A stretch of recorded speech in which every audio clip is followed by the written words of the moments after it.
Japan's education system is often regarded as one of the best in the world. It's highly respected globally, and it shows great results year after year. The country consistently ranks high in international assessments like pisa, which measures how well students perform in math, science, and reading. They're also doing really well in other global exams too. These include things like the OECD's Program for International Student Assessment and the Trends in International Mathematics and Science Study. And Japan doesn't just do well overall, they also have impressively low dropout rates and an incredibly high literacy rate. There are lots of factors that have contributed to creating such a strong educational foundation for Japan. Some of these include lower class sizes, more homework and extracurricular activities than most other nations, emphasis on practical skills and respect for teachers. But let's not forget about the biggest one, the massive reform that happened back in 1989. This reform was so big that it has been called nothing less than an education revolution. So what exactly did this reform entail? What were its main goals? And how has it changed the way education works in Japan? Well, picture this. It's the late 1980s, and Japan's economy is looking seriously impressive. The country is a powerhouse in the global market, so naturally, there is this growing concern that maybe their education system is unequipped to keep up with this rapid progress. There's this fear that if they don't do something now, they might fall behind in science, technology, and all those areas that are crucial for staying ahead in the game. The plan was simple but ambitious. They wanted to make sure every single kid had access to good quality education, regardless of where they went to school, be it in some fancy high-tech classroom or a rundown old building. Their aim was to level the playing field, to ensure that no one was left behind because of where they went to school or even where they lived. By 1998, they had managed to get free and universal access to preschool education for everyone. This alone was a giant leap forward. It opened the door to early childhood education for countless kids who would have otherwise missed out. But that was just the beginning. They continued to push forward with reforms that aimed to shake up the education system in more ways than one. Remember, their ultimate goal was to ensure that every child received a quality education. In the past, there were stark differences in the quality of education different schools provided based on where they were located. Schools in wealthier areas typically had better facilities, better resources, and better teachers. This meant that kids from less affluent areas often didn't get the same quality of education as their wealthier peers. It was a clear inequality that the reform directly targeted. In essence, the reform aimed at making schools fairer, more equal, and most importantly, more effective. They wanted to shift the focus from rote memorization and a rigid approach to learning towards a more student-centered approach. The idea was to move away from the traditional methods that emphasized blind obedience and conformity, and instead move towards a system that nurtured critical thinking, creativity, and problem-solving skills. Now, you might wonder how they actually put these ideas into practice. Well, it started with the curriculum.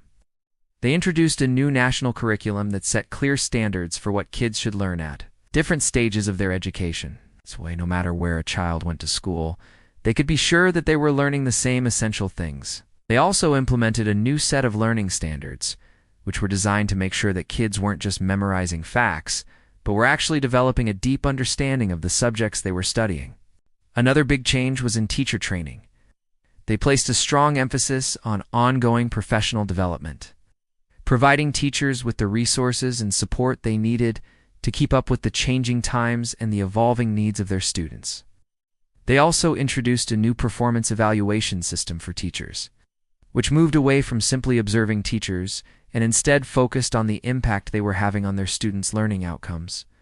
But what about the schools themselves? The physical spaces where all this learning takes place? Well, the reform paid attention to that as well. They built new schools that were modern, spacious, and well-equipped, but also made sure that existing schools were brought up to the same standard.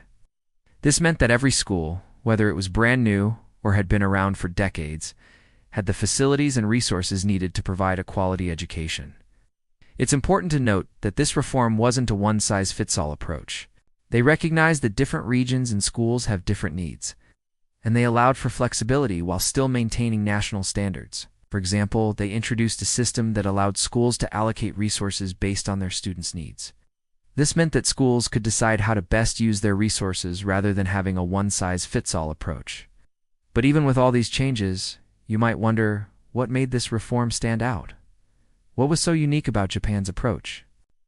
To understand that, we need to look at the context in which all this took place. When Japan embarked on this reform journey, many experts believed that a country's education system was largely influenced by its cultural norms and values. They thought that a country's education system was deeply ingrained in its culture and was resistant to change. Japan proved them wrong. What sets Japan's reform apart is its sheer boldness. The country didn't shy away from making big, sometimes controversial changes. They took risks and experimented with new approaches, all in the name of giving its children the best possible education. For example, they introduced a new national assessment system that was designed to be less stressful for students. This was a radical departure from the high-stakes national exams that had been the norm in Japan for decades. They also introduced a new set of ethical guidelines for teachers, which placed a strong emphasis on the welfare and rights of children.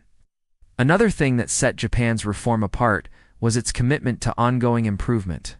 They didn't see education reform as a one-off project, but rather as an ongoing process. They regularly reviewed and evaluated their reforms, making adjustments as needed to ensure that they were always moving forward. Now, let's talk about the results. How did these sweeping changes impact the quality of education in Japan? Well, the impact has been nothing short of remarkable. Since the reform, Japan has become one of the top performers in international education assessments.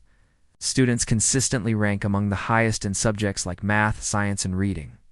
The reform also led to a significant increase in the number of graduates from higher education institutions. In fact, Japan now has one of the highest rates of higher education graduation in the world. The impact of the reform goes beyond just test scores and graduation rates. It has fundamentally changed the way education is viewed in Japan. It has led to a greater emphasis on the holistic development of students, nurturing their creativity, critical thinking skills, and ability to solve real-world problems. So why has Japan's education reform been such a massive victory? It boils down to a few key factors. First, it tackled a critical issue head-on, ensuring equal access to quality education for all children regardless of background. Second, it embraced bold, innovative changes, proving that even deeply ingrained systems can be reformed. Third, it placed a strong emphasis on ongoing improvement, ensuring that the reforms were constantly tweaked and adapted for maximum impact. Finally, it fostered a deep respect for teachers, recognizing that they are the backbone of any education system. Japan's education reform is not just a case study in education policy. It's a testament to what can be achieved when a country is willing to dream big and work tirelessly to make that dream a reality.